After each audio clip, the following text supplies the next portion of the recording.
Hey, what's up, my dude? Your friendly neighborhood Tony here. It is the first of the month. Cue Bone Thugs and Harmony. And you know what that means? It is time for me to do another Blu-ray collection update video. For those of you that have been around for a little while, you already know how it goes. Every month, I make my way through another letter in my collection, and then I break down each movie that I own, starting with that letter, and talk about it with you. So if that kind of thing sounds good to you and you want to see more collection updates, movie reviews, ranking videos, trailer reactions, all that good stuff, make sure you subscribe. All right, as you can probably see off to the side here, I've got a decent sized pile of movies. So let's go ahead and get started in alphabetical order with the first movie on 4K, and that is The Dark Crystal. So The Dark Crystal came out in the 80s, and it was a kind of puppet style movie. It's actually with the Jim Henson Company, and it's directed by, I think, Jim Henson and Frank Oz, which is pretty crazy. And I'll tell you what, this is a movie that I had not seen growing up, but I feel like if I had, I'd probably like it a lot more than I do. Not to say that I don't like the movie, but it is absolutely a product of its time. If you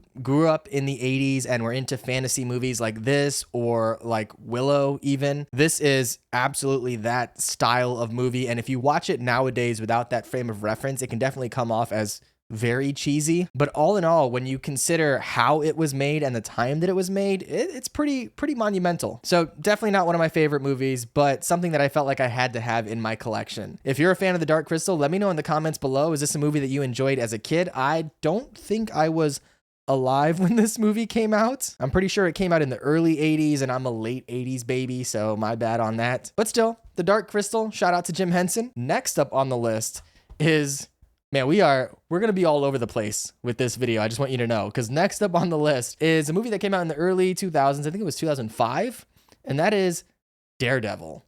Yes, that's right. Daredevil with Ben Affleck and Jennifer Garner, of course. This movie, I know it's not good. Okay, I know, I accept that. I understand. I can critically analyze film, and I know that this is not what many would consider to be a good movie. But if I take myself back to the early 2000s, or no, I'm sorry, I think it was 2003, not 2005. Especially if I take myself back to 2003.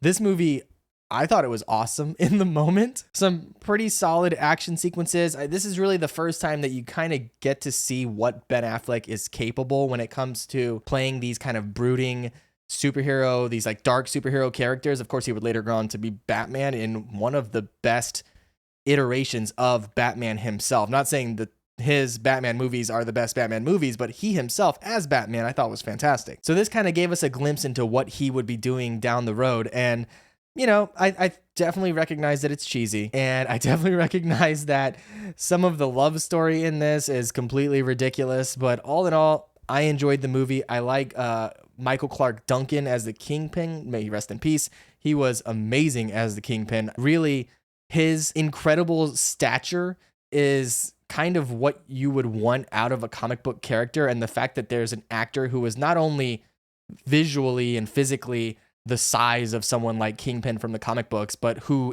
is or was such a good actor that he was able to, you know, bring some realism to this character that is so ridiculous and over the top.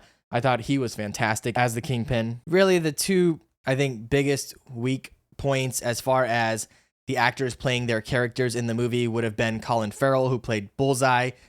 I don't know what that was about, if he was just written poorly or if he just thought he was trying to make his character seem more cartoonish, but that was way over the top. And then Jennifer Garner, who I love Jennifer Garner, but her Elektra in this movie was not very good at all. I don't know how she got a spin-off movie, because that movie, the Elektra movie, was straight trash. That is not in my collection. Just a heads up on that. That will not be in the E's. But Daredevil, 2003, I believe. Might be 2005. Not sure.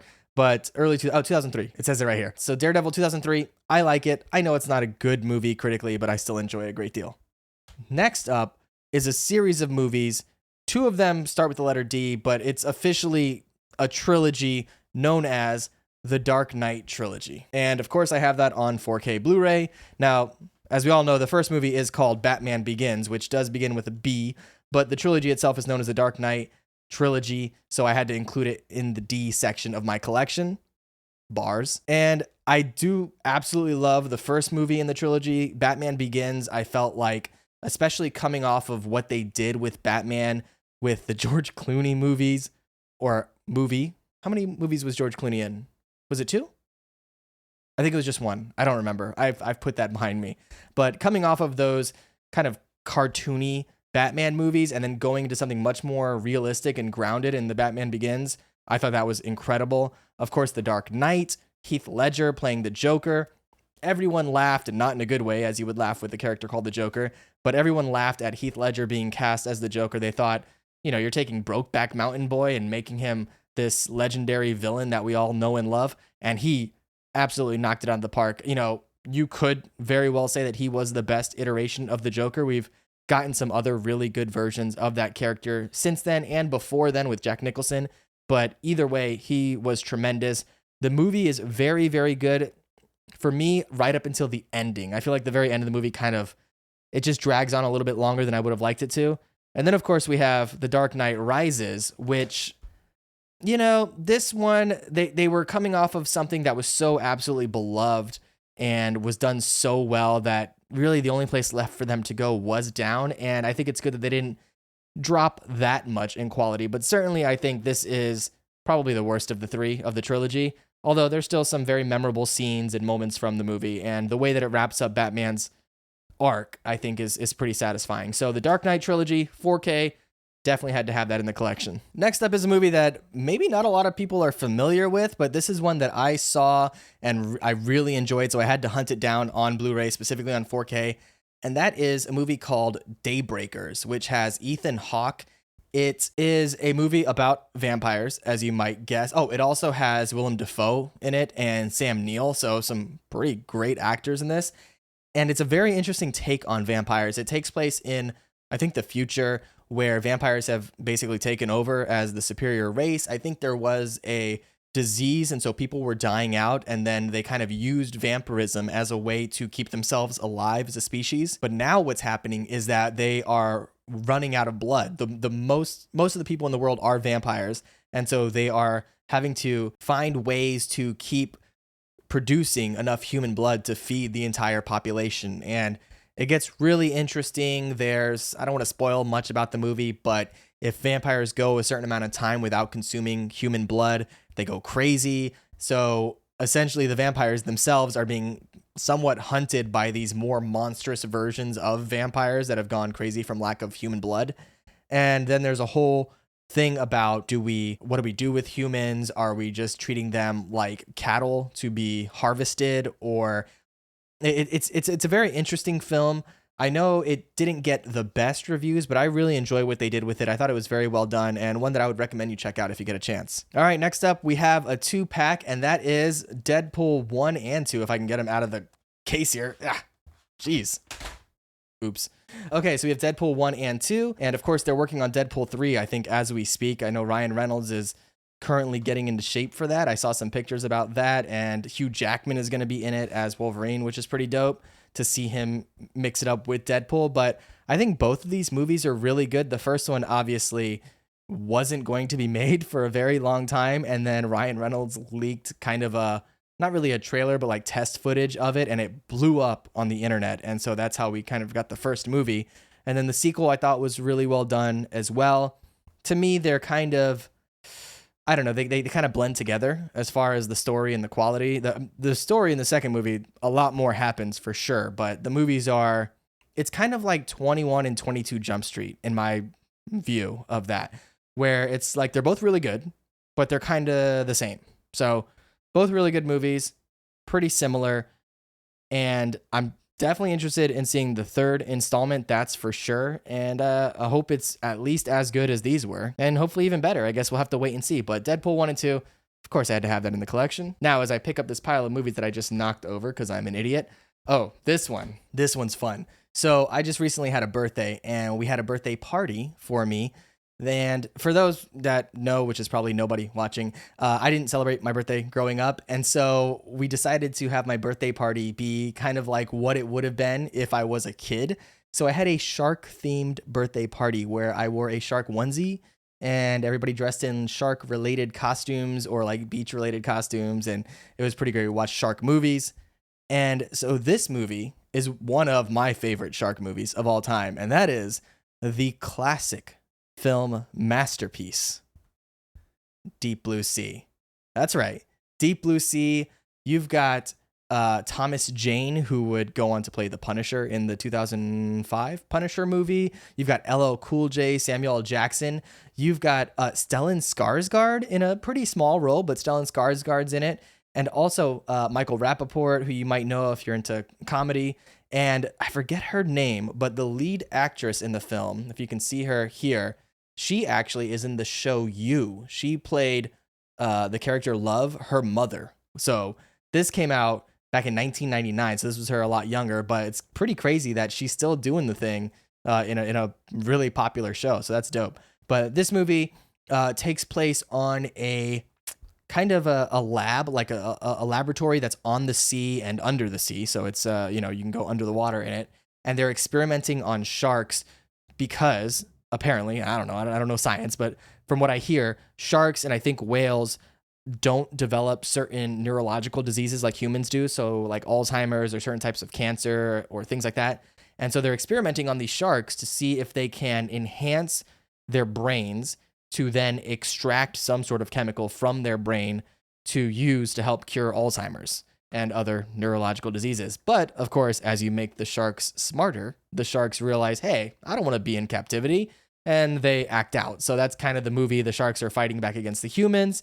It's, of course, silly. It's a shark movie with smart sharks trying to kill a bunch of people, but it's fun. If you're into that kind of thing, I really enjoy it. I've showed it to a couple friends and they loved it. So this is, if you haven't seen Deep Blue Sea and you're into big dumb shark movies, I absolutely recommend you check this one out. So that's on the list. Next up is a movie that I wasn't super interested in watching. I think my girlfriend recommended it to me, but after watching it, it's surprisingly really good, and that is The Devil Wears Prada, which has, of course, Anne Hathaway and Meryl Streep. No, is it Meryl Streep? Yeah, it's Meryl Streep. Why am I confusing Glenn Close and Meryl Streep?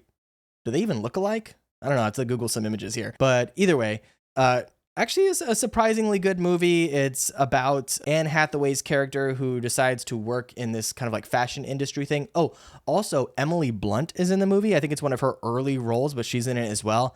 And her boss, Anne Hathaway's boss, played by Meryl Streep, is just a horrible person. And so it's kind of like this drama with some comedy in it. And all in all, just a pretty good story. So The Devil Wears Prada, maybe give it a shot if you kind of put it off because you thought it was just like a chick flick or something like that. It's actually really good. Now, next up is a 5-pack of movies, and that is the entire Die Hard collection. So all 5 Die Hard movies, most of them I think are really good. The last one is horrendous, which was I think A Good Day to Die Hard. Is that the last one? I always mix that up. There's A Good Day to Die Hard, and then I think the one before that was Live Free or Die Hard, that I think has Kevin Smith in it. Is that right? Either way, the first one, obviously I absolutely love the first one. I love the second one. The third one I thought was really good. The fourth one I did enjoy, although I haven't seen it a lot. And then the fifth one, just not good. Not good at all. So I had to pick up the entire collection. It was a good deal. You can find the first movie on 4K, although from what I've heard, the 4K version of it isn't that great. And so I figured for practically the same price, I could get all 5 movies on Blu-ray. So I just went and did that. But Die Hard, one of my favorite movies of all time. Also, let me ask you, the first Die Hard, you already know what I'm going to say. Is it or is it not a Christmas movie?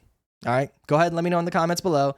I know people are heated one way or the other. For me, personally, I think it's a Christmas movie. It takes place during Christmas time. It's all about family and forgiveness and all kinds of those typical Christmassy themes. So I'm going to say it's a Christmas movie.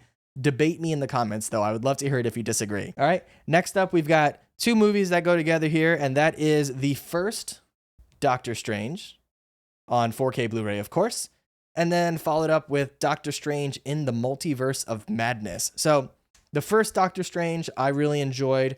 It was a visual spectacle. It was something that we hadn't really seen before, and it kind of opened up the Marvel universe in a lot of ways.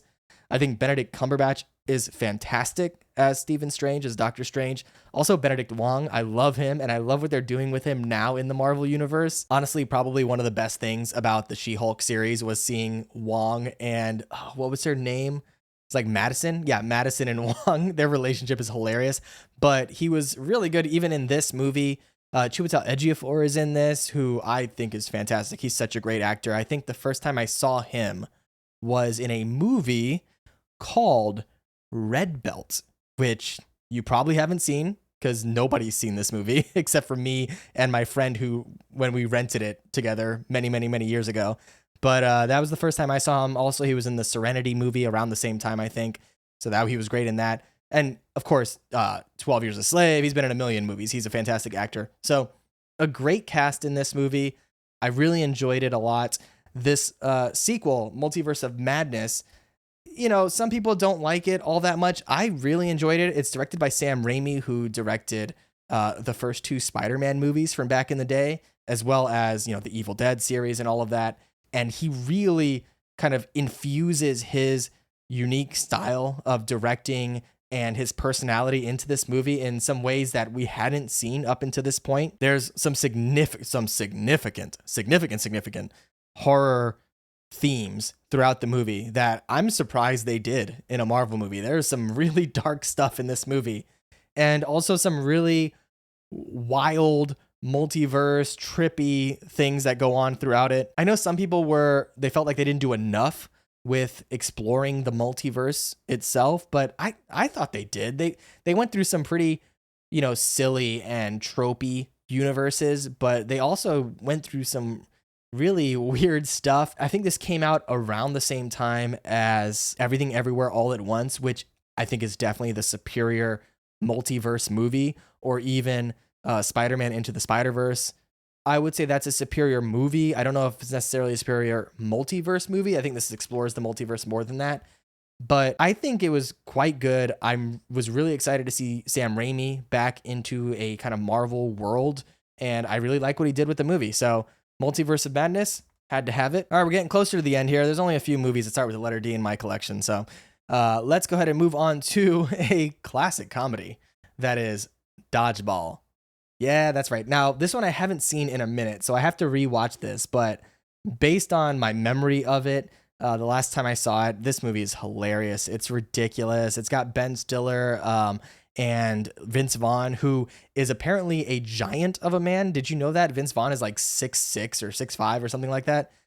If you haven't seen him in a movie called, I think it's Brawl in Cell Block 99, he is very intimidating in that movie, and they definitely take advantage of the fact that he is a giant of a man. But either way, Dodgeball is a hilarious film to me, and I think most people would agree on that. Some really great memorable lines and scenes throughout this movie. So this is one that I'll watch if I'm feeling down or if I just need a laugh. This is one that I would definitely throw in. So Dodgeball on the pile. Next up is a movie called Dredd, which is about Judge Dredd. So if you're unfamiliar with Judge Dredd from the comics, he is a comic book character who is kind of the judge, jury, and executioner. It's, I think, like in the future, and crime is so over the top, and there's so much going on that there's a special police force that has been tasked with kind of unfettered control, unlimited control over how they enforce the law. You might remember the movie from the 90s with Sylvester Stallone, Judge Dredd, which is also a pretty good movie in ways. So I might have to pick that one up, in fact. But this was Carl Urban, who they kind of recreated the character and the universe a bit. And the bulk of this movie takes place in one tower. So it's kind of reminiscent of, oh my gosh, I can't remember the name of it, the Bruce Lee movie where he's making his way up the tower to get eventually to Kareem Abdul-Jabbar's character. But it's kind of that, where he is going through this tower and making his way up through levels. And Lena Headey is in the movie. She plays one of the villains. And it's kind of just an over-the-top action, bloody, shoot 'em up kind of movie. So I wouldn't expect too much from it as far as the storytelling is concerned. But if you're just looking for a crazy action movie, this one's a lot of fun, and Carl Urban is really good as Judge Dredd. Next up on the list, we're going to another comedy of mine, one of my favorite comedies, and that is Dude, Where's My Car? This is Ashton Kutcher and Sean William Scott. Whatever happened to Sean William Scott? What's he up to right now?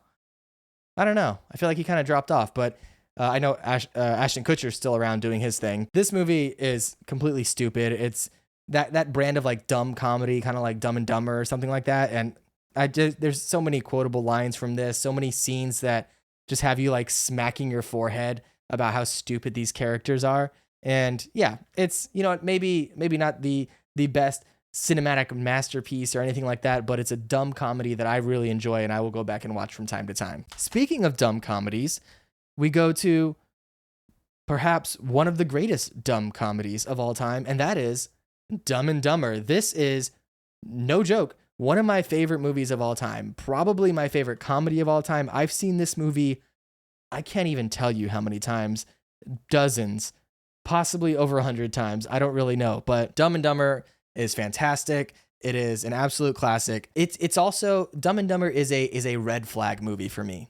And what I mean by that is, if you tell me that you don't like Dumb and Dumber, that's a red flag. Something's wrong there. I don't know what's wrong, but something's wrong. Everyone loves Dumb and Dumber. This is a great American classic. It's like Huckleberry Finn or something like that. This is an amazing movie. So Dumb and Dumber. And last up on my list is a more recent movie, and I'm very much looking forward to the sequel, but that is the 4K Blu-ray of Dune. This movie is incredible. I mean, especially visually on 4K. I've got an OLED TV with surround sound and everything. You throw this up on there and it is stunning. It is a visual masterpiece. The story itself, I'm not super familiar with. I've never read the book, but with my limited knowledge of the world of Dune, I thought this was incredibly well done. I'm very excited to see the sequel. Everybody in the cast is so good. And the world that they've built, honestly, after watching it, my only regret is that there just wasn't more. I wanted to kind of dive into the world and explore it more fully, and I'm really hoping we get to do that in this new movie. And I don't know how many, if it's going to be 3 in total, or if they have, you know, more movies planned after that, but I am very interested in this world, and the way that they built it is so well done that it really hooks you. So I love Dune, very excited about this, so I had to own it on 4K Blu-ray, of course.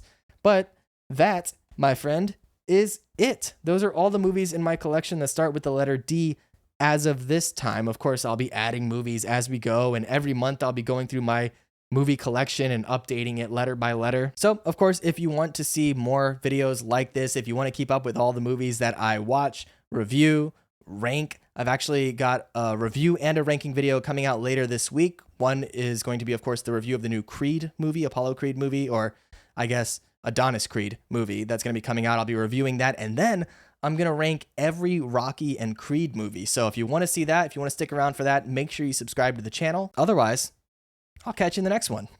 All right. Be good.